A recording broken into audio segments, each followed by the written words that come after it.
Good evening, everyone, and welcome to another edition of Let's Talk About It. This is Susan Johnson, and my co-host, Dennis O'Brien, is out doing amazing work. He works very hard all the time, and that's what he's doing right now. But we have a wonderful guest for you this evening, and without further ado, I'm going to introduce the executive director of the No Freeze Shelter, Avery Linhart. Welcome to the show, Avery. Thank you, and thank you for having me. Well, thank you, Avery. Avery and I have been talking over the last few weeks, and some of our conversations have led to some really interesting discussions, and to the point where I invited Avery to my Medical Assistance Program Oversight Committee, subcommittee, and the Complex Care Committee, talking about Medicaid issues, talking about healthcare issues, talking about a lot of things that Avery deals with, things that you might not expect that someone who is the director of the No Freeze Shelter deals with. But she is dealing with everything. She's dealing with trying to make sure people who are in the homeless shelter get housed. She's trying to make sure they get the right kind of health care access.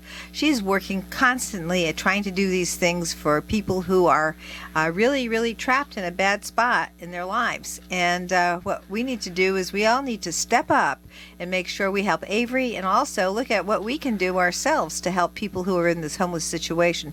So I just can't thank you enough, Avery, for being part of the Medical Assistance Oversight Program meeting yesterday, and you really raised a lot of interesting topics. But before we get into those details of Medicaid, which sometimes people back away from me on, I think that what we'll do is we'll talk a little bit about what you've been doing and your work with the No Freeze Shelter, because you had some amazing successes. So tell me a little bit about how long you've been at the No Freeze Shelter. I came on board at the shelter about 10 years ago as the shelter manager. At that time, I was part-time seasonal employee, and it was I fell in love with it and said, this is what I really want to be doing. And I just stayed on board. I sent the message to the board that if they ever found a way to make that position full-time and year-round, I would leave my other job. And so they found a way to do that, and I was able to leave behind a wonderful career that I had in Montessori education, and come on board to the shelter. And then in 2019, I became the executive director. And I just love this work. It's great work. It's very rewarding, but it's also very challenging. And we've done some exciting things.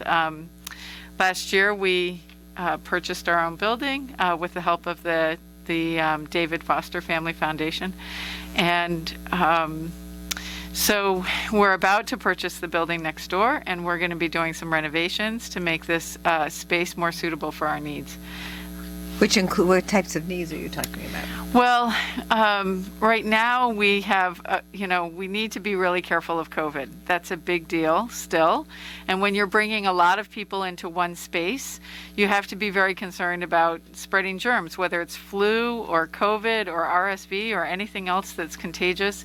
We have to be really concerned about that. So in our design plan for our new shelter space, we'll be converting the space into micro units, which will be 2-person occupancy rooms, which also offers a lot more privacy and dignity for our guests who are not having to come in and just all be in one room in one space together. This is going to be a much nicer place for them.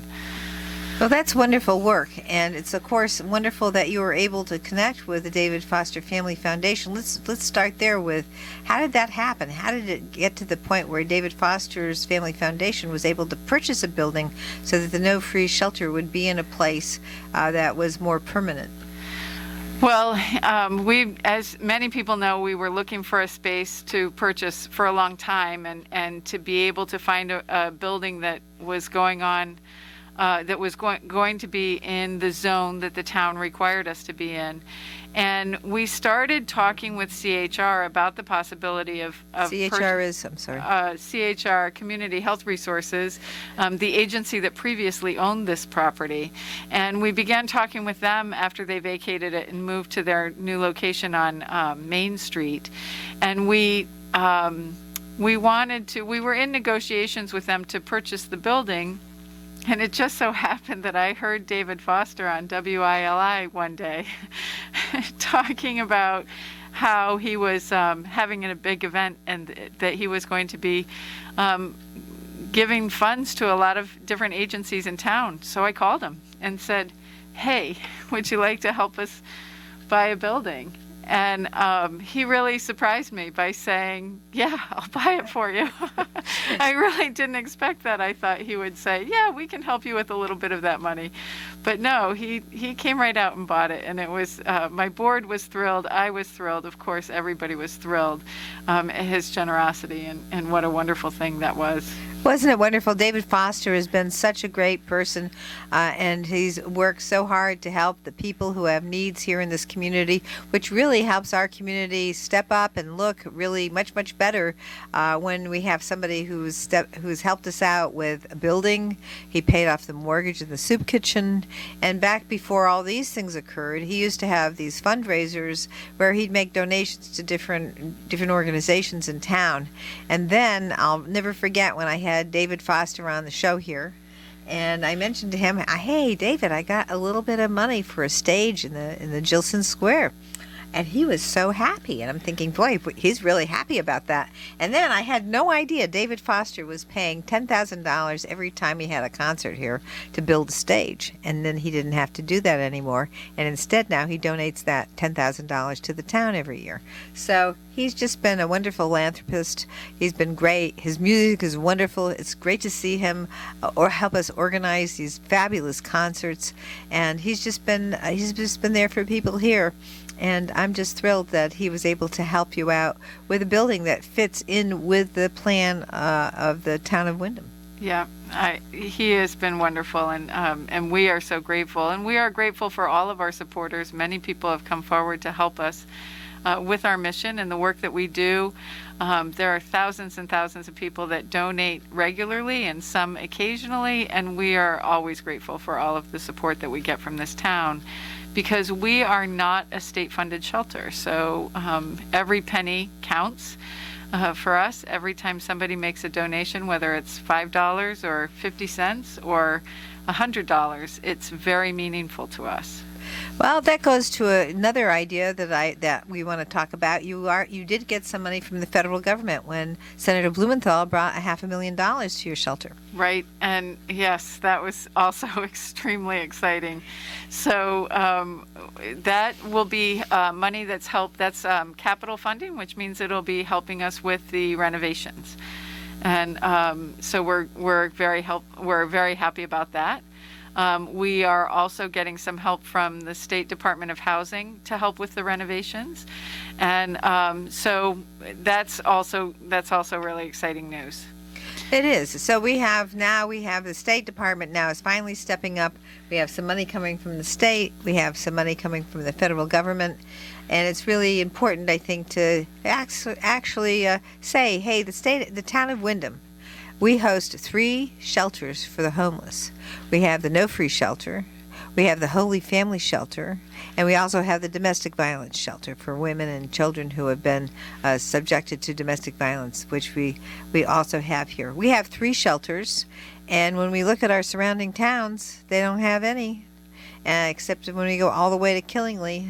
So it would be time for other places to step up, because I think that what's going to happen with our Medicaid funding, based on our meeting yesterday, and you were part of that, I think we're going to run into a situation where many senior citizens will be discharged from skilled nursing facilities because they're not meeting a standard that was put into effect by the Trump administration that limits coverage to seniors in certain circumstances, and then that was waived during the pandemic and the emergency rules that we put into effect here, so seniors could stay in the nursing home.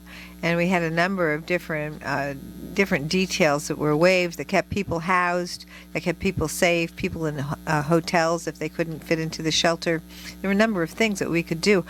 Could you tell us a little bit about what happened with those rules with respect to people who might have been filled and they might have been able to get a hotel room? So that has continued. Actually, the hotel services has been able to continue because of the emergency orders. And anybody who tests positive for COVID can get sent to a hotel in order to keep the shelter population safe and the staff safe, and also so that people have a nice place where they can stay in bed, recover if they're feeling poorly. Right now, we actually have somebody, we have a number of people now that are over the age of 60. And we have a guest right now that's at the hotel who's going to celebrate her 70th birthday there. And she had COVID, or still does. So she's there at the hotel. And we are seeing an increase in the population of elderly clients at the shelter. And statewide, I know that this is a concern. I work very closely with shelters not only in Killingly and Willimantic, but also all the way down to New London. And everybody is saying the same thing. We're seeing a big increase in people over the age of 60. It's very concerning. It is very concerning, and it's something that is also a nationwide issue that I see in some of the reports. But let's look a little bit more closely some of the other conversations that we've had because of this change in the Medicaid rules. Nursing homes are refusing people with chronic conditions that can't take care of themselves, so they're in the hospital sometimes up to 60 days, as the doctor reported to us yesterday, trying to get the Medicaid applications processed. Yeah, we've run into a situation now where sometimes we have people at the shelter who need a higher level of care than we can provide for them. But then they may be not in such an acute circumstance that they can be in the hospital for a long time. And so we're having a very hard time finding the right place to place somebody who's in that kind of situation. They're very vulnerable, and they might not be able to navigate our system, which we close in the morning, and people go usually to the soup kitchen, and that's a 6-block walk, and most people can do that, but occasionally we run into somebody who just isn't going to be able to make that walk. And so what do we do? And when we have somebody whose medical needs are more than my staff can handle, we send them to the hospital. But the hospital isn't necessarily the right place for them either. They can do immediate care, but then where should these people go? And it's a huge concern that's come up several times now. And thanks to the meeting that we had yesterday with Representative Johnson, I was able to meet some important players in this process, and we're going to join forces and see what we can do to help address these issues of people who have needs that are not being met. I was very thrilled because of that meeting I had with you a few weeks ago, and then I thought, well, yes, it would be great to have you on the MAPOC Complex Care Committee. And I was just thrilled when we got such interest from doctors and health economists and people from all over, lawyers who deal with special needs issues and people who have these problems with health care access. So we really had quite a wonderful group of people who wanted to just dig in and work on this, and I'm very excited to be able to be working with everybody on this to see what we can bring back to the whole committee, the whole MAPOC committee, and let them know exactly what's going on, because I don't think that we fully grasp what's happening with respect to the senior citizens and the shutting down of nursing homes and the limitation of access to Medicaid for people who back in the day used to be qualified for the Medicaid program in a nursing facility. And now with these cuts that have occurred to Medicaid, they're limiting people who have really medical problems that they wouldn't be accepted in a rest home because they're really a higher standard of care than that. And they need more help. And so what are we doing with these people who certainly shouldn't be in a shelter, certainly shouldn't be in a rest home, and now the nursing facilities are limited in their reimbursement rates because they say, oh, it's not enough care that we have to give. Yeah, it's a very scary prospect, actually. The thought of shutting down nursing homes and sending people out who have no other place to go. When you consider a shelter is like the very most basic need is being met there. So you're going to have a roof, you're going to have heat, and you're going to have a bathroom. And in some cases, you'll have a bed. Not every case. Some cases, you might have a chair. It depends on how full the shelter is and that sort of thing. So if you have somebody who has a medical condition that, for instance, that makes it hard for them to walk or attend to their own hygiene and things like that, there isn't that kind of service available in an emergency shelter. There just isn't. And so, and that's not what emergency shelters are for. Emergency shelters are there to keep people warm and safe at night, and that's their main purpose. So while we might be helping somebody stay warm and safe at night, but if they have a need that's greater than that, we don't have necessarily a resource for them. So it's a very challenging situation, and it's also a little scary to think that there might be many more people in that situation who are coming our way.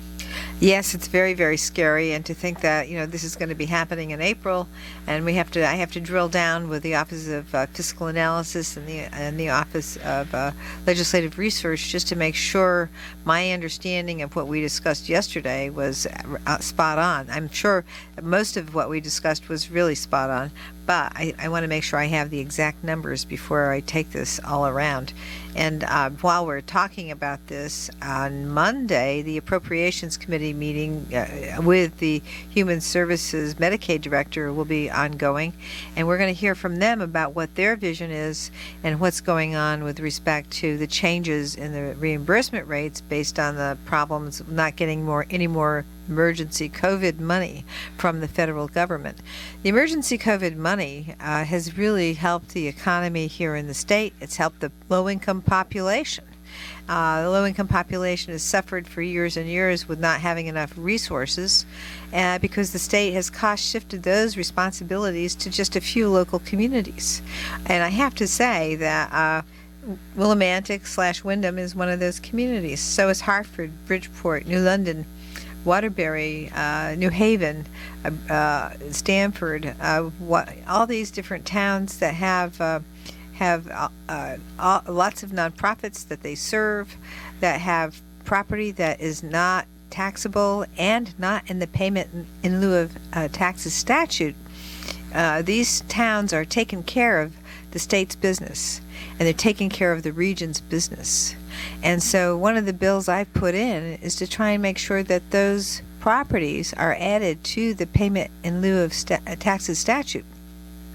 And I put that in last year. And last year, I got a hearing. Last year, I also had it voted out of committee. And then it goes for a fiscal note at the Capitol. And when they did the fiscal note, they said that in order to pay for that and have all those properties put into the payment in lieu of taxes statute, it would cost the state of Connecticut $1.1 billion. Now, this is something that's been shifted to our local small communities like Willimantic. Willimantic pays for these things. Hartford, Bridgeport, Waterbury, all these towns that have lots of nonprofits. All the people who live in those districts are paying for those things instead of having the state of Connecticut pay for that. And the fair thing to do would be to have, since we have the responsibility, to have the state step up and pay for what we're doing right here. So we're going to be looking at that, and we need to be able to start talking about how to address that big gap that has been subsidized by local governments, and talk about the fact that these things occurred about the same time we lost our manufacturing, which was a big tax base payer. And so when we have our urban areas have these nonprofits, and which are doing wonderful work, I'm not complaining about them at all. I'm just saying the state needs to step up to the communities that are also paying, because what does this do? It puts the nonprofits that are doing great work to help people in conflict with our little children who need more help with education. and they need more money coming into the education system. And by not giving the tax base to those communities, the little ones are not going to get the kind of education they should have. So, and we've been seeing that going on for some time. So it's one of those things where we really have to take a look at how we're doing things and really analyze what's going on. I agree. And I also think that it says a huge amount about a state and a town and a community, how we treat our people and how we care for the people who are the most vulnerable in the community. It makes a huge difference to me when we see something happen that creates a huge problem that puts a lot of people in jeopardy for their safety and their well-being. And the nonprofits are there to step in and help with those situations, but we can't be everybody and we can't be everywhere. We have to be able to create systems that work for people who are in the greatest need in our community. And I can't thank you enough, Avery, for the amazing work that you've done, because it is a great deal of work. Let's just stop and think for a minute about the different programs you have to navigate to help somebody go from being homeless and in a shelter into housing. Tell me a little bit about, take a case example maybe of somebody who you have to get some housing, you have to get some funding. How does that work? So we're part of the state's homeless response system, and so we are part of what's called the CAN, and the CAN stands for Coordinated Access Network. Our CAN is the eastern region of Connecticut, so pretty much the entirety of east of the river. We cover our specific ground is all of Windham County plus Columbia, Coventry, Willington, and Mansfield in Rockville County. And so we coordinate our services so that people, first of all, can go to one place, and then the services that are available to them, no matter where they are in the region, can be accessible to them. So we work very closely with housing providers such as WRCC and Access Agency and United Services and CHR are all housing providers in this area. And so when somebody comes to the shelter, we have them call 211, which is their entry point into the statewide system. And then we work with them on getting ready for their housing. We help them create a housing plan. We help them decide, what are your options? And one of the things that happens is when people come in to see us and they've just become homeless, they tend to be focusing on what they don't have anymore and what they are lacking and what's missing from their lives and what they've just lost. And we try to work with them to help them understand that they do have resources and that resources are available to them. So we kind of try to change the focus of what they're thinking about, what they're perseverating on, and help them work on moving forward into how can we resolve these issues. So the first things that we do when we meet somebody, besides taking information from them and finding out resources, what they have, we try to divert them. And diversion means keeping them out of the shelter system. And the reason we do this is because sometimes, like I said, people are not thinking about what they actually have for resources. And so if we have a conversation with somebody and we discover that they have, an aunt in Tennessee that can take them in, but they just don't have the funds to get there, we'll help them get there. It's much cheaper to pay for a bus ticket to Tennessee than it is to put them in shelter and have them go through the whole process. So we will help them with those kinds of resources if that's what they need. If they come in and they say, I have income, I have an apartment, I have a landlord, I have everything I need except a security deposit, we can help them find a security deposit and keep them out of shelter altogether. That's simple stuff. What gets more challenging is when they don't have resources, or they've been homeless for many years, then they've lost connections to family and friends and other people who might be able to help them.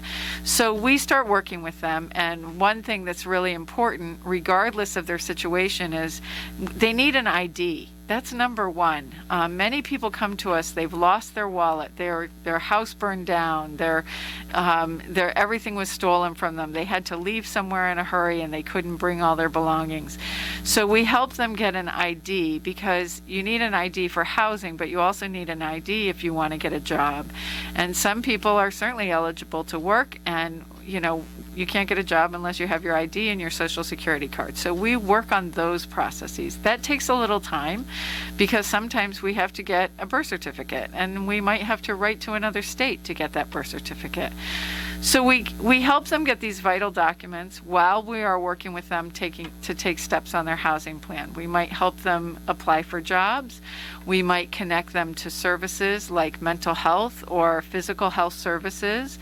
We might help them get connected to educational programs that would benefit them. And we work with them to, work on what they need right now. And every day is like, we're talking about what you need. Right now you need shelter, you might need some dry clothes, you might need a winter coat. That's today. But what do you need tomorrow? And tomorrow you need income, you need housing, you need some bigger things. So let's help you get there. So we work with these other agencies, and we have a prioritization rule that's given to us from Department of Housing that tells us how we are to select people for available housing opportunities. And this just makes sure that it's very fair and equitable. And so we do this, and we meet every other week with the housing providers. We have a team of people that come to this meeting. I actually coordinate the meeting at the No Freeze, and people come forward with their housing opportunities. They might have rapid rehousing or permanent supportive housing opportunities, and then we do matching. Whoever's on the list who is getting ready, or the next person in line for under our prioritization rules will be matched to a housing opportunity, and that's when they get a case manager who will help them locate housing and help them get in there. So it's exciting to do that. Right now we have a bit of a bottleneck with lack of available and affordable units. That's the big thing right now. Well, that is a really amazing amount of work that you're doing. And we're about ready to go to our sponsors, and we will be right back after these messages. This is Susan Johnson. I'm here with Avery Linhart. She is the Executive Director of the No Freeze Shelter here in Windham, and we will be right back after these messages so we can learn more about the amazing work that they're doing at the No Freeze Shelter. Welcome back, everyone. This is Susan Johnson. I'm here with Avery Linhart, who is the Executive Director of the No Freeze Shelter here in Windham, and she's been telling us about the amazing work that they do, all the different programs they have to deal with in order to make sure they can make somebody housed again. And actually, I was going to go into the next aspect of what you do. And some of the people who are homeless have absolutely no income at all. Could you tell us a little bit about those different categories of people? Some might be eligible for Social Security disability but haven't had that a chance to actually maybe make the application, or maybe they're in that process of going through the initial determination or the reconsideration or the hearing. Maybe they need somebody to help with that, because many people who have these problems with housing have behavioral health issues that may find making the application, say for Social Security disability, just too much of a complicated process. Yeah, I've helped someone in the past apply for Social Security disability, and I will tell you, it's daunting. It's a very, very challenging thing to do.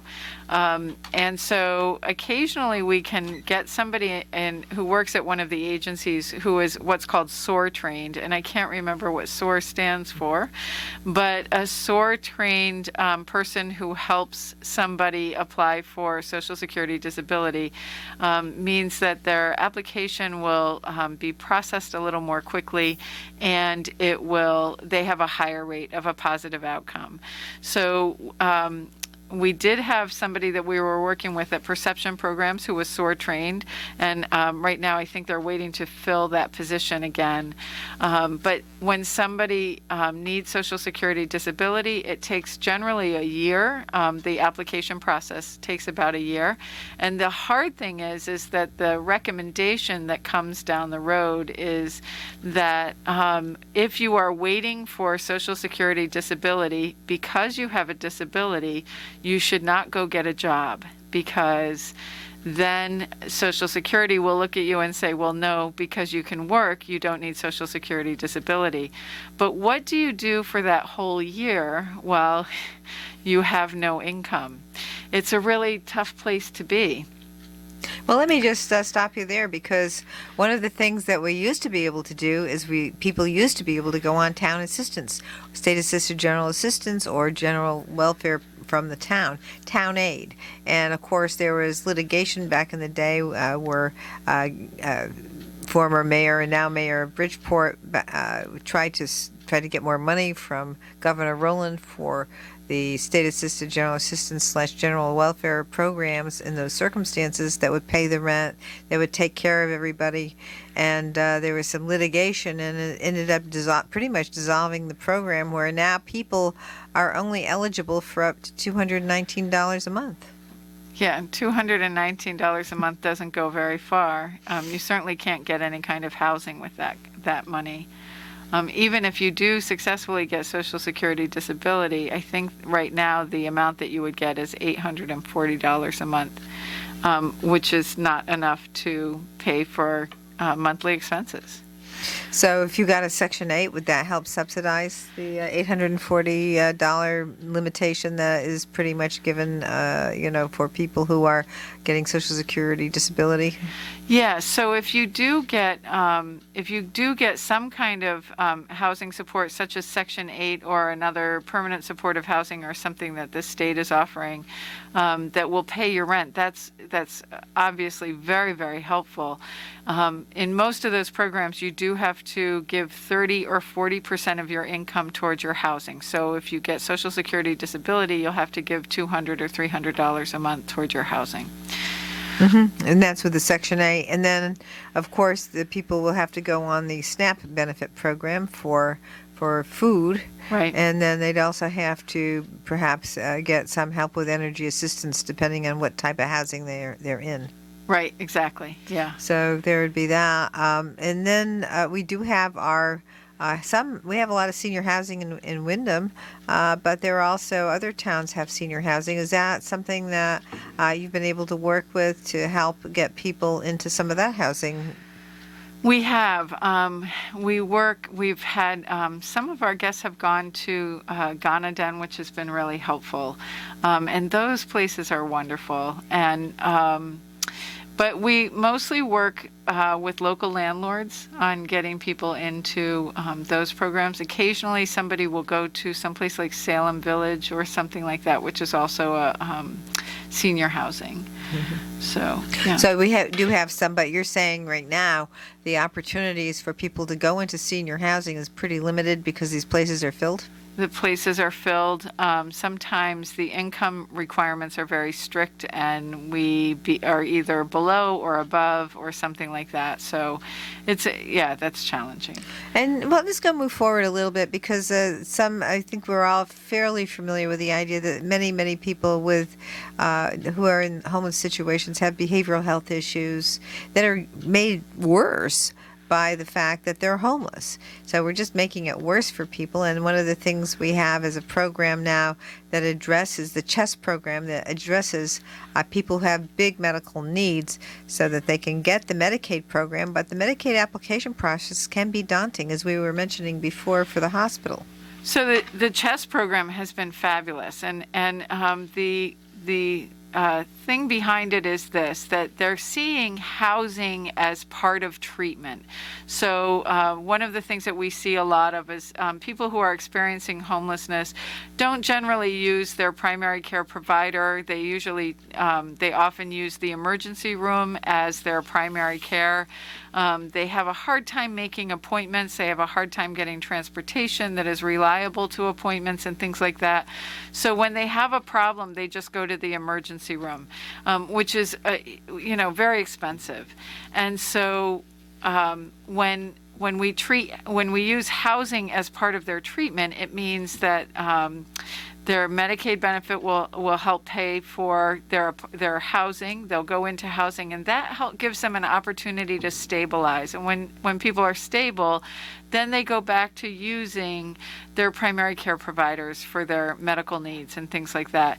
It's been really great. We've had a number of people that have gotten housed through the CHESS program, and we're really happy to see that kind of success. To qualify for CHESS program, you have to show that you've had a certain number of hospitalizations over the years, and certain medical criteria. Unfortunately, the CHESS program applications have closed. They've pretty much used them up, and I'm hoping that somewhere down the road there will be more, because it is an excellent program. We're very pleased with it. Well, at this point in time, I'm going to ask you to send me a note on that, because I want to make sure that I bring that up again, and maybe that's something for the next Complex Care Committee meeting as well, because I think that everybody's very happy with the CHESS program, and I know when I was complaining to the former commissioner of Department of Social Services about the problems with homeless in my district, with the access to application processing. She says, well, there's the CHESS program. I said, well, I'm fully aware of the CHESS program. I mean, it was started amazingly in Arizona. There was one of the Medicaid directors back about 5 years ago or so had been, pouring through the Medicaid statute and realized that there was that in there, and it started to be used. And of course, going to these different programs that I go to try and make sure I'm up to date on the Medicaid program, which is a very extensive program, enlightened me, and also the former Medicaid director who helped us begin the process of implementing the CHESS program. So I'm really pleased that we do have that program. I'm not pleased to hear that it's not funded right now, but especially when we're going to be in a situation where I think we're going to have to look at that for more resources if the nursing facility issue comes to fruition, where we're going to be discharging people, senior citizens, with no homes outside, discharging them from nursing facilities. That's going to be a real problem. Yeah, it's interesting how it seems like these opposite things are happening at once, where we had the CHESS program, which really came in and did a lot of great work and very appropriate work to provide people with housing who have chronic medical needs and help them get off the street and get stabilized. And then at the same time, we're shutting off this other arm of caring for our people, so that they are now going to become homeless and have extreme medical needs. So it's unfortunate that we seem to be doing things in opposite directions at the same time. Avery, that's an excellent way of putting it. It's perfect. It's a perfect analysis, really. So moving on to the income aspects. I mean, I remember back in the 70s and 80s and early 90s, we didn't have this kind of homeless problem. And a lot of it has to do with social safety net limitations and eliminations. So social safety net in Connecticut pretty much is non-existent for the very low income. Right, that's true. There isn't much to help people, and now, of course, rents, we all know, have gone way up, and so people who are working 2 and 3 jobs, but at minimum wage kinds of jobs, are still having a hard time finding housing that will suit their needs, and it's very challenging. It's very challenging right now. It really is. And people don't realize, they keep talking about how all these people are on welfare when there is no welfare left except for this $219 a month. And of course, we go on to the Temporary Assistance for Needy Families program, which is a lifetime limit of 21 months for women and children. And then we wonder why we have so many homeless women and children and little ones suffering homelessness. That creates post-traumatic stress disorder and limits their ability to learn in the school system. It really creates a horrible problem for little ones growing up. And we have a couple generations that are in that situation now. And we wonder why we have mental health problems for the little kids and the kids growing up into adolescence that are growing up in poverty. It really creates a real problem for them in terms of trying to focus on education and getting focused on doing the things they need to do to make their lives work. Yeah, it's true. And I would extend what you said to say also that whenever somebody experiences homelessness, it's a traumatic event.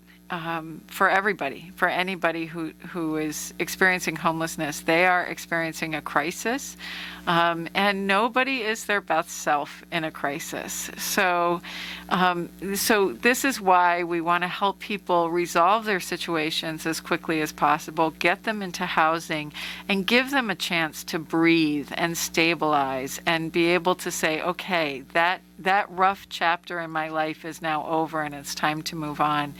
We've had some really great success stories, and we've had a lot of people who have been able to get housing, but I'll tell you, when we have people at the shelter, they are experiencing trauma as they are there, because no matter how kind we are to people and how understanding and how patient we are with them, which we try very hard to be, they are having a hard time right then, and it's not an easy part of their life. That's so true. It's so true right across the board, whether it's older people or very young people, families. These are people who are in crisis. And I know that when I started talking about this back when I chaired the Public Health Committee, and then afterwards when we just started developing mental health first aid for teachers to be able to utilize in the classroom, these are the things that we learned about because we see what's going on there with the National Homeless Organization that has been dealing with having people go through certain protocols so that they understand what is post-traumatic stress disorder. What is the trauma that you suffer with homelessness? Why are these problems, maybe going in from one generation to the next now? Because people haven't had the opportunity to learn, first of all, by example on how to live in housing that is there, and secondly, because they are living with a family member, the parent who is in trauma, and then that gets transferred to the next generation. So it's something that really has to be looked at, and that's another aspect of some of my bills, is to try and make sure that women and children have more access to resources so that they don't end up homeless. One of the things I found out when I'm talking to some of the places like Wyndham Heights or the Housing Authority is that when that 21-month rule hits, then women and children don't have any more money coming in, then they run into a situation where they can't stay in the apartment that they're in. So we really have to take a look at how we're dealing with that and make sure that people have a chance to get a job, a chance to be able to make that transition from whatever it is that they're in to be able to go out and earn money that would pay for that rent. Right. Yes, exactly. I think there's a number of factors too that make it challenging for people to get jobs, and one of those is past histories and background checks. So, and even same with housing, we run into people who maybe have had a prior eviction or have had a run-in with the law many years ago, and maybe they did some time. And we find now that it's very challenging to get them the help that they need because they're unable to kind of live down their past, even if their past is 10 years ago. It's gotten very challenging. People are very strict. Agencies and companies and rental agencies and employers and things like that have gotten very strict about these things. That's an excellent point, and some of the things that we're wrestling with at the Capitol, trying to address people's past records so that they can move on with their lives when they've been doing great other things, maybe in volunteer situations, maybe living with a family and doing volunteer and really being out there and taking care of business. And they need to get that job. They need to be able to, make their way in this society and in this economy so that they can really live the life that we all expect Americans to have. Avery, we have one more minute left. You want to just give us a little summation or say something to finalize? I want to just especially thank again the people in our community who are so supportive.